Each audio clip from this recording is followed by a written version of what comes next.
2018 December అనుకుంటా, పూరి గారిని గోవాలో కలిసా. ఆయన స్క్రిప్ట్ చేయడానికి వెళ్ళారు. సరదాగా వచ్చేయమన్నారు, పక్కన ఉంటే ఎనర్జీ ఉంటుంది వచ్చేయన్నారు. సరే అని వెళ్ళా. ఎలాంటి సినిమా చేద్దాం అనుకున్నప్పుడు ఒక 10 ఏళ్ల దాకా గుర్తుండిపోయే క్యారెక్టర్ చేద్దామండి, చాలా ఏళ్ళు అయిపోయిందన్న.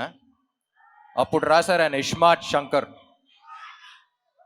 ఇస్మార్ట్ శంకర్ని కరెక్ట్గా డిస్క్రైబ్ చేయాలంటే స్టేజ్ మీద పద్ధతి కాదు, బట్ కొంచెం డీసెంట్గా చెప్పాలంటే ఆడొక్క మెంటల్ మాస్ మ్యాడ్నెస్ ఆడు. అది I think it's one of a life time experience. నేను ఇప్పుడు యాక్ట్ చేస్తున్నప్పుడే నాకు వచ్చిన కిక్ నాకు వేరు. నేను అప్పుడు ఫస్ట్ కాపీ చూసిన తర్వాత కూడా పూరి గారితో అదే అన్నా, ఏమండి నేను ఈ క్యారెక్టర్ చూసినప్పుడు నాకు ఎంతైతే కిక్ వచ్చిందో అందులో 10% ఆడియన్స్ ఫీల్ అయినా సరే I'll be very happy, because I want them also to enjoy as much as I enjoyed అని. సో అప్పుడు అడిగినప్పుడు ఆ క్యారెక్టర్ రాశారు.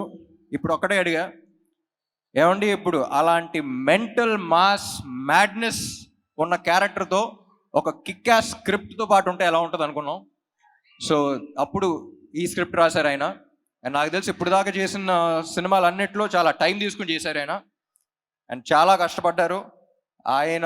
ఆయనతో పని చేసేటప్పుడు ఎంత కిక్ ఉంటుందో ఆయన స్క్రిప్ట్ విన్నప్పుడు కూడా అంతే కిక్ ఉంటుంది. August 15th కలుద్దాం. మార్ ముంతా చోర్ చింతా. Thank you fans, thank you.